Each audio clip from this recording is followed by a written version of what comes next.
It's in a very comfortable place. Different. It just looks like a different car from the one that they had yesterday. It looks different to this morning as well, to be honest, because the pace wasn't quite there this morning. Alonso is coming out of turn 10 now and heading down towards the chicane. After the middle sector split, he is 3 tenths up on Pierre Gasly's time, who's currently in 10th position. So this has the potential of putting Alonso in with the Ferraris, who are 7th and 8th at the moment. 6 minutes and 23 seconds on the clock. Alonso through the final corner, all the way around the sort of 2 corners that create the 180-degree loop, and he goes 8th. So he does split the Ferraris, Fernando Alonso. Albon down into 10th place. Eliminated at the moment now would be Gasly, Ocon, Joe, Tsunoda and Schumacher. 6 minutes to go. This is going to be a really, really interesting fight. I think Verstappen and Hamilton are safe. Perez maybe is, but everyone else is going to have to go again here. I think if you look at the drivers like 11 to 15, they were a lot quicker before. Like Yuki, for example, was a second quicker in Q1, so they still have a lot of margin to improve. So I think nothing's been said yet for who will be in or out. In the midfield last week, Alpine were the heroes, scoring big points with both cars. Alonso finished 5th when Leclerc had his penalty, and Ocon charged from the back of the field to finish 7th. They're on the back foot a little bit here. They use new tyres. Some of them around have been on the used tyres still, and Ocon is genuinely... How was the balance? Okay. Copy. As exciting as they looked yesterday, but back a bit. One of them, Ricciardo's 17th and out, whereas Norris is looking more established like he was yesterday, nibbling away at the big runners, up in 6th. It's not a surprise. We thought they'd be quick here, and I think it's just, again, hammers home where Ricciardo's just not in the right zone at the moment. So less than 5 minutes to go. Alex Albon is again the first driver out on circuit on a set of soft tyres, and he comes down towards turn 1. Brand new set of softs for Albon as he comes into Tarzan. Swings into the right-hander, has a bit of a twitch, I think, sort of halfway through the corner, and then gets going into the right-hander of turn 2, then left into the banked Hugenholtz turn. The projected knockout time is an 11.5, give or take 2 tenths, which is quite a big give or take, to be honest, but that means that Albon would need to find half a second, so we'll see whether he can do that. Albon improves his first sector even with that mistake in turn 1. Yeah, so this is good stuff from Alex Albon. He's in the middle sector now, through the right-hander of 8, and then the next right-hander of 9, then swings it back left into turn 10. But again, he's gone out a lot earlier than everybody else, maybe just to get clear track here, Alex Albon, and it's working for him at the moment. What's he doing compared to Verstappen? He's 7 tenths from Verstappen in the first 2 sectors, so he's only... I don't think he's going to improve his places. I think he'll remain in 10th place, but might be able to improve his lap time. Through the final corner at Aaron Leyendyke he comes, and the timing beam is waiting. Everybody else is still in the pit lane. Albon across the line, and he goes 10th, remains 10th, but does improve the time to an 11.8. So that's the lap time set for Albon. I think that might not quite be enough. Agreed. Albon had the track to himself there, so they went in the window. Maybe Williams worried about chance of yellow flags, red flags. The gravel runoff does draw out the mistakes, particularly right at the end of qualifying, where Sebastian Vettel found it. Chance of a yellow flag or a red, or even just everyone tripping over each other as they're now all leaving the pits together, is not low. And Williams just saying, you know what, we'll do our own thing. And Albon put together a neat enough lap after that first corner, slight error.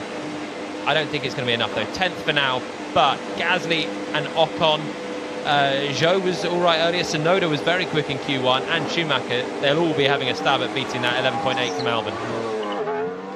Schumacher's out-qualified Magnussen, as we were mentioning earlier on, so that's good news for the Haas driver.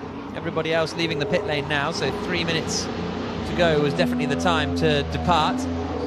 Verstappen is not going to be heading out for another run, nor is Hamilton, nor is Perez. Everybody else is. Let's wait if there are so many cars. Need a clean out lap. Minutes and 8 seconds left.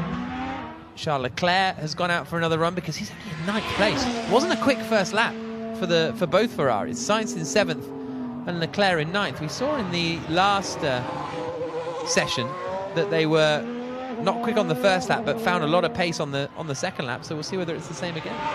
Used tyres for them. They will find a heap on this lap. They've gone out early in the train as well.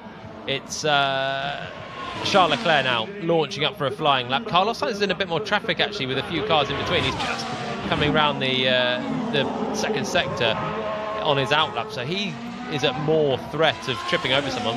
He's in 7th place at the moment. Leclerc should find, and needs to actually find, a big gain. Yeah, he's down in 9th place at the moment, is Charles Leclerc. Comes through the first sector now, heading towards Skyflak. And what's he doing compared to Verstappen? He is up by almost 0.2 of a second. So that's a very strong first sector from Charles Leclerc. Now he's coming into turns 8 and 9. Joe is up on Albon in sector 1 as well, but that's a quick first sector from Leclerc. I think everyone on track right now is improving, so the track is just still getting quicker and quicker.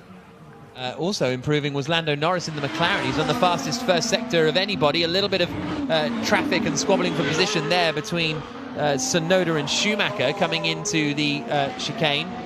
No, sorry, it wasn't Tsunoda and Schumacher, but it was a squabble for position nevertheless with Tsunoda and somebody. Here comes the Ferrari out of the final corner.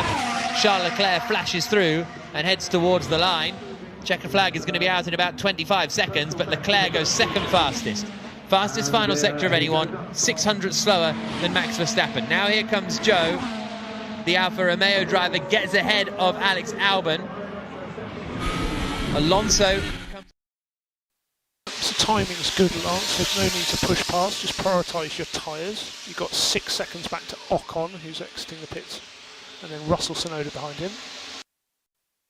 So Leclerc's already in 10, but we still expect some bunching into the lap. So Lance, you're going to have 4 cars bunching ahead. There's going to be no fast cars coming through us, so we just focus on ourselves. 11 seconds back to Ocon. So work on the scrubbing and brake temp end of the lap. So Leclerc and Joe have gone, so just Norris, Schumacher, Sainz ahead of you. Norris, Schumacher, Sainz, we start to take a gap. 12 back to Ocon, 12 back to Ocon. So scrubbing and some good brake temp. What Fernando Alonso can do. Has he lost time in the middle sector here, Alonso? He did a good first sector, but his middle sector is dropping away. Alonso's under some pressure here. Both Alpines could be in danger of going out. Okay, Lance, we're safe, mate. So we'll park that and focus on Q3. We're safe. Here he comes around the final couple of corners, Fernando Alonso, and he doesn't improve. Remains in 13th place. Both Alpines eliminated.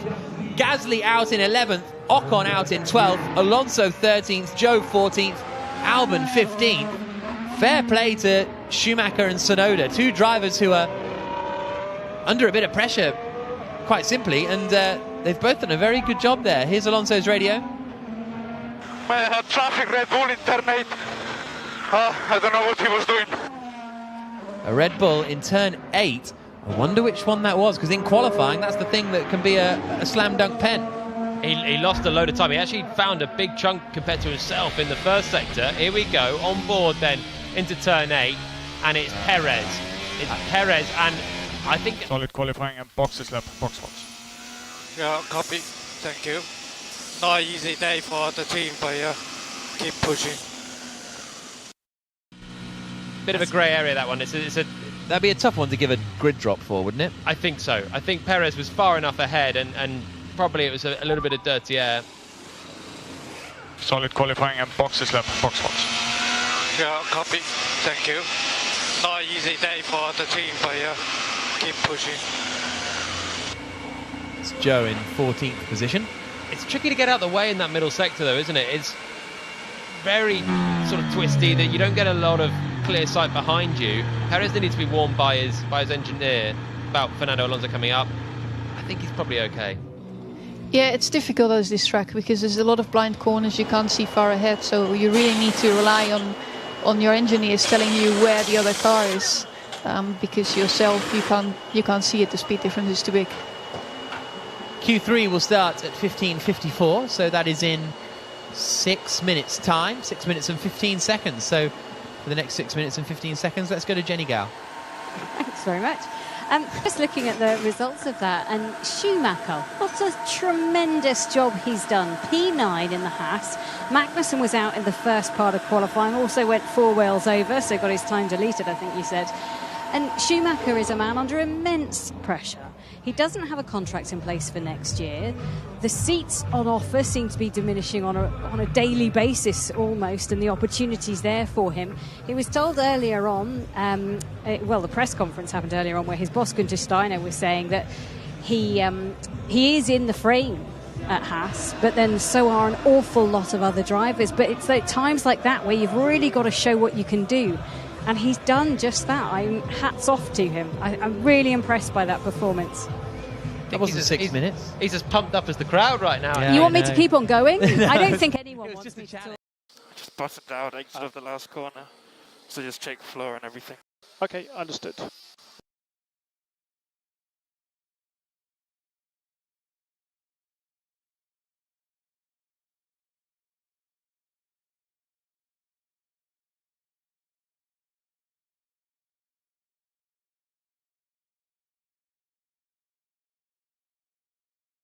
Your seat you're fighting for, it is a little simpler, and getting into Q3 is a great achievement for Mick under a bit of pressure, as you said, Jenny. What can he do from here? He's had pace all weekend. He's actually looked a little bit quicker than Magnussen this weekend. He's got Yuki Tsunoda there in Q3. Good job from Yuki. Lance Stroll as well. Good efforts from those guys in the AlphaTauri and the Aston Martin, but I think Mick's got to be looking at trying to get a top 8 out of this and not just rest on his laurels with a 10th, because at the end of the day the points are paid out tomorrow. If he can bring home some points, then he's actually outscored Kevin Magnussen since Magnussen's 5th place in Bahrain. That's difficult to So box now, Mick. Yes. Box now, we're going to do Q. Yeah, but boy, is that close between the top 6. Yeah, seems like so, but Max on used tires. So box now, Mick. Box now, we're going to do Q now. Watch the way bridge lights. Good job, man. Behind it's a close battle. I think that Russell got only 1 set of new tires left. That 2 is disadvantage, but certainly it will be very, very tight. Track improvement, has reduced, so track very stable now. Stuff. I don't know if you're hearing I was going to say that's certainly what we felt. What's the difference? What's that time difference between a new set and an old set of soft tyres? What are we looking at there in terms of tenths? I think it's half a second, more or less. Quite simple. Half a second, yeah, I can see why you're thinking Max could still be very much the favourite here. Traffic, not so much an issue in this one, but you've still got to send your man out at the right time, haven't you? Yeah, I think the traffic can be an issue still on the outlap because you need to have your own pace. So being in the queue, being in the trains, that's not optimum. So I think everybody will try to be outside at the right moment to avoid so starting situations. We're looking forward to this. Do you look forward to this, or are you just too nervous about it? No, I'm curious. What easy peasy? I think he's got a Good answer. Mattia, thanks ever so much. I think Not he's got nervous, not excited. I'm just curious. Oh, he seems very calm. Like I said before, he usually He's finds something extra for qualifying. It's the most stressful job in the pit lane, I think. Is that your team boss is never that calm? No, never. Maybe that was the driver. Oh yes, probably, yeah, thank you. Let's just hear Mick Schumacher on the team radio a few moments ago. So box now, Mick.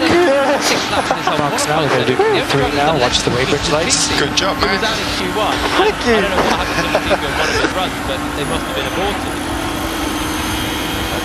It's his 4th Q3 appearance of the year after Spain, Canada and Austria, and not a bad time for Mick Schumacher to show what he's made of. Ted, down to you. Absolutely, Crofty, absolutely. Very, very timely for Mick Schumacher. Just this morning, Günther Steiner, his team boss, saying Mick needs to show us more of what he can do, more of the heroics of qualifying in Canada and Austria, and less of the mediocre performances. So that's on the right road. Credit also to Yuki Tsunoda for getting through, beating Pierre Gasly by only a 10th. But Yuki is in Q3. And I told you that new rear wing of Aston Martin was working well. What a great stuff, great performance by Lance Stroll to be in Q3 as well. But yeah, a real balancing act developing on what Mattia Binotto was saying about what tyres each driver wants to use choosing then what tyre they want to save either for this Q3 session or to try and take some new tyres into tomorrow. The soft and the medium, the prime 2 tyres they want to use tomorrow. Very tough on tyres. We've got the 3 hardest tyre compounds here, haven't we, on the list. But it's a fine balance of who wants to save some new tyres.